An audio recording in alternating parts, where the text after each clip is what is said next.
কিন্তু মিডিয়ার মাধ্যমে ভারতীয় জনতা পার্টি এবং তার সাঙ্গপাঙ্গ এবং তৃণমূলের একটা সেটিং যেটা চলছে সেটাতে বৃহত্তর হিন্দু সমাজের ক্ষতি করা হচ্ছে। বন্ধুরা, আপনি বলবেন যে বৃহত্তর হিন্দু সমাজটা ব্যাপারটা কী? বন্ধু দেখুন, পশ্চিমবাংলায় তৃণমূল সরকার ক্ষমতাতে আছে দুটো ভোট বেসের উপর ভিত্তি করে। এক বর্ণ হিন্দু ভোট বেস, আর দ্বিতীয় হচ্ছে মুসলিম ভোট ব্যাঙ্ক। আচ্ছা, বর্ণ হিন্দু আর মুসলিম মিলে তো 55-60% হয়ে যাচ্ছে অলরেডি। তো বর্ণ হিন্দু আর মুসলিমদের মধ্যে 45-46% তৃণমূল সবসময় ভোট পাচ্ছে। সেই সমাজগুলো না তো কখনো তৃণমূলের বিরুদ্ধে ভোট দেবে, না তো বিজেপির পক্ষে ভোট দেবে। কিন্তু প্রশ্নটা অন্য জায়গায়। প্রশ্নটা অ্যাজ এ দলিত হিসেবে বিজেপি লিডারশিপে কী থাকা উচিত ছিল?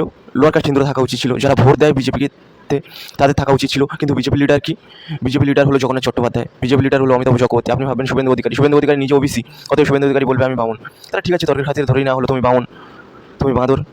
তাহলে মেন ব্যাপারটা হলো এটাই যে একদিকে জগন্নাথ চট্টোপাধ্যায়, একদিকে সমীর ভট্টাচার্য, একদিকে অমিতাভ চক্রবর্তী, একদিকে শুভেন্দু অধিকারী। আচ্ছা, বামন কি কখনো বামনের বিরুদ্ধে লড়াই করে? এই এতটুকু বুদ্ধি আমাদের কি মাথায় নেই? নাকি মিডিয়া তোমার হাতে, পুলিশ প্রশাসন তোমার হাতে, কোর্ট উকিল কাছারি তোমার হাতে, তৃণমূলও তোমার হাতে, বিজেপিও তোমার হাতে। তুমি বিজেপিতে, তুমি তৃণমূলে। হাজার হাজার কোটি টাকা দুর্নীতি করেছে বিজেপির মধ্যে থেকে এই জগন্নাথ চট্টোপাধ্যায়, অমিতাভ চক্রবর্তী, এই দুটো ক্রিমিনাল মিলে। আর তোমাকে রামের নামে, কখনো শ্যামের নামে